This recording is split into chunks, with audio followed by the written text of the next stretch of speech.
នេះបងជិត5ពេញបងអរគុណបងបាទជំរាបសួរបងប្អូនជួយមកខ្ញុំមកដែរ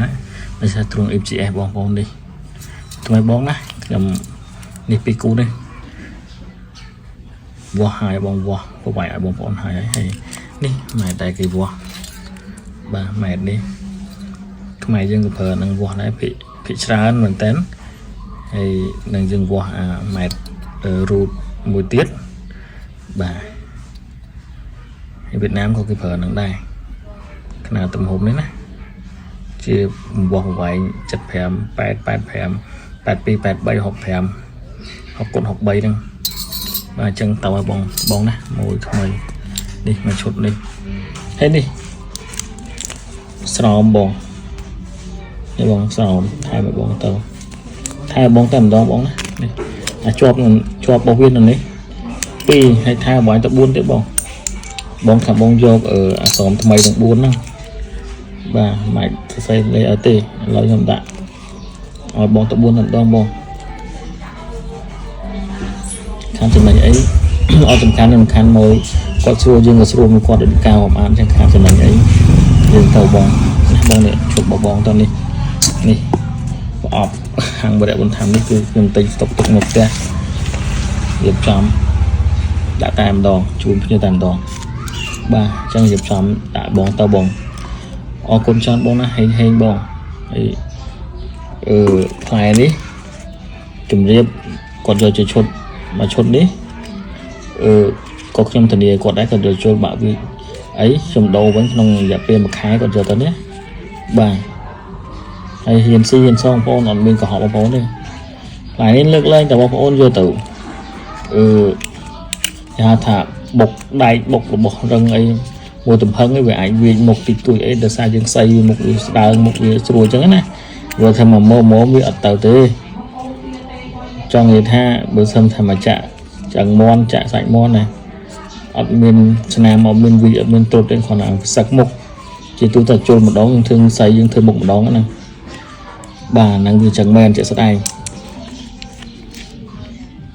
ហើយបងប្អូនអ្នកខ្លះយកចូលទៅឈ្នះប៉ុនគ្រាន់តែគីឡូធំដូចជាគីឡូ42 43 35 36គាត់យកពាក់85 87អីតែគាត់សៃមុខយើងធ្វើដើមច្បូតសៃមុខស្ដើងគាត់សៃមុខទៀតខ្លះឈ្នះដាក់3ឈ្នះទាំង3យើងវិចមុខគាត់ឆាតអត់ប្រាប់បាញ់វីដេអូមើលឲ្យគាត់ដូរទៀតគាត់ថាធ្វើម៉េចនឹងយើងសៃមុខនឹងស្ដើងជាទូទៅរបស់វៀតណាមដើមគេលក់ដើមស៊ីនមកអត់មានយកមកធ្វើដូចយើងច្បូតដើមនឹងស្អាតជាបដិញស្អាតទេដើមវាមកតាំងពីគល់ទៅចុងគឺស្មើគ្នាអញ្ចឹងបងប្អូនណាអញ្ចឹងជាសៃតែមុខគឺកម្រវាយចូលមកកម្រខូចដូចរបស់យើងណាយើងយកមកធ្វើថែមស្អាតប៉ុណ្ណឹងគាត់ណាវារៀងទុនភាសាយើងធ្វើស្ដើងពេកណាប៉ុន្តែធំថាយើងធ្វើមកល្មមគឺវាងាយអត់មាននៅវាចមុខអត់មានខ្មៅទេគ្រាន់តែវាសឹកយើងដាក់ចូលពីវិគូទៅវារៀងសឹកចឹងហ្នឹងទៅចូលវិគូធ្វើវិគូអត់មុខវាមុតទៀតអូខេបងប្អូនអរគុណចង់បានអីរបស់ល្អតទៅមកហើយកុំភ្លេចបងប្អូនខាងឃើញខ្ញុំផុសអញ្ចឹងតាំងពីឆ្នាំជុលម្ដង30 5 10ក៏មានហើយដល់តម្លៃម្ដង 400-500ក៏មានដែរមានគ្រប់ធ្វើបងប្អូនណាដូចខ្ញុំផុសចឹងតែខ្ញុំរវល់ការងារពេកខ្ញុំអត់ស្គាល់ផុសព្រោះខ្ញុំក៏មិនមែនរបស់អាជីពប៉ុណ្ណឹងម្នាក់ឯងចឹងយើងរវល់ពេកចឹងអត់បានផុសណាហើយបងប្អូនតើតើមកអត់ខ្វះទេរបស់មានផ្លែមានថ្នាំជុលថ្នាំតាមផ្នែកនេះហើយនឹងមកនេះណាបងប្អូនណាមានប្រព័ន្ធហ្នឹងហើយផ្សេងពីហ្នឹងទៀតថ្នាំព្យាបាលទៀតតែដល់ទៀតរបស់សម្ភារៈមន់ទៀតយើងមិនសូវទិញយកមកលក់ទេដោយសារយើងដាច់តែប៉ុណ្ណឹងណាតែដល់ហ្នឹងទៅគេអាចរកទិញបានបងប្អូនចឹងអរគុណជំរាបលាបងប្អូន